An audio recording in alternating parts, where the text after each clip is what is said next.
Mission Church.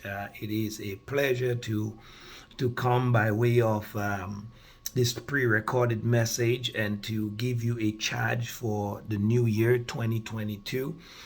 We live in an environment over the past 18 months to 24 months. The last 2 years have been filled with number of uncertainties. Certainly, the global pandemic has made an environment of anxiety. People are living in a time when there's a lot of possibilities, a lot of probabilities, a lot of preferences, and I believe we are in an environment where truth is under attack. A lot of people are making decisions on people's opinions. People have different things, their view on marriage. You see the moral decay. But I come to encourage you and to charge you as a church that you should be prepared in 2022 to function and to move and to stand on truth. The word of God declared in John 8 and verse 31, it says, so Jesus said to the Jews who had believed on him, if you abide in my word, you are truly my disciples. And verse 32, he says, and you will know the truth, and the truth will set you free. So here you have it. It is important as Christians that we know the truth. Pilate, when Jesus was brought before Pilate, the word of God declared that they had this conversation, and Jesus, Pilate said, are you a king? And Jesus said, well, you said it, and I came to bear witness to the truth. And then Pilate asked, what is truth? Very profound question, and I believe you should understand that truth is by definition an objective standard by which reality is measured. It's an objective standard, meaning that it is outside of you. Truth must exist outside of you. So as you move forward this year, this 2022, think about every decision you make.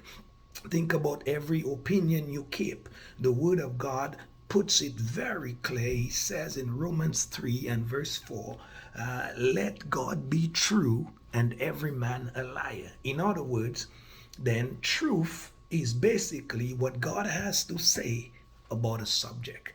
If you want to function in truth, you simply need to find out what is God's position on the subject. So let God be true and every man liar.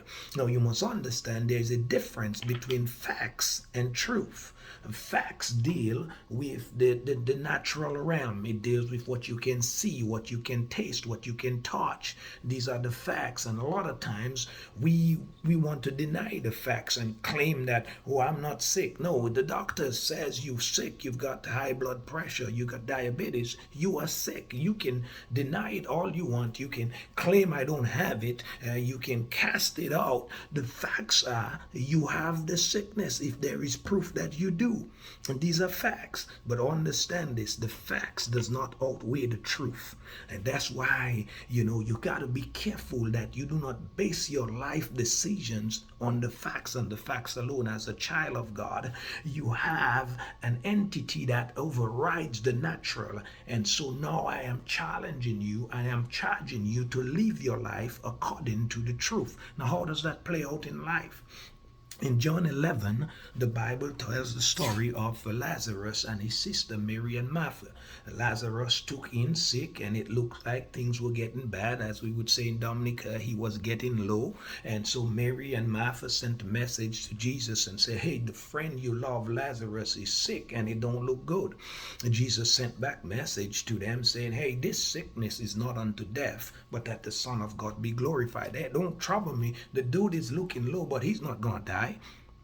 And then we found out later in that text that Lazarus did die. In fact, when word came back to Jesus that Lazarus died, he told his disciples that Lazarus is asleep. And one of the disciples, Peter, I believe, spoke up and he says, well, hey, if Lazarus is asleep, then it does him well. And Jesus says, hold on a minute. No, he's not asleep. He's dead to you. But to me, he's asleep. And so Jesus had to clarify that, no, Peter, he's not sleeping and it's good for him to rest. He's dead. Because what is dead to me and you is asleep to Jesus. Because Jesus functions because he was divine, yet still he was man. He was the God man, the hypostatic union. Jesus knew that even though Lazarus was physically dead, the facts, the natural, that he had the authority in the spirit to override what was taking place in the natural. So again, the facts are he's dead, the facts he's sick, the fact that he's going lower. But the truth is that the purposes of God had to override the facts. So it didn't matter how low he got, it didn't matter how bad things get for him. He was in the hands of Jesus, and Jesus knew he had all authority to raise him from the dead. So as far as Jesus saw it, this guy, Lazarus, was taking a rest. And so this is my encouragement to you in 2022, that what is facts should not be the only thing you make decisions on. Live your life on the truth, for the truth will set you free, and the truth overrides the fact. Find out what God has to say about anything occurring in your life, and you live your life and make a decision based on that. And that's how the church of God should function. God bless you.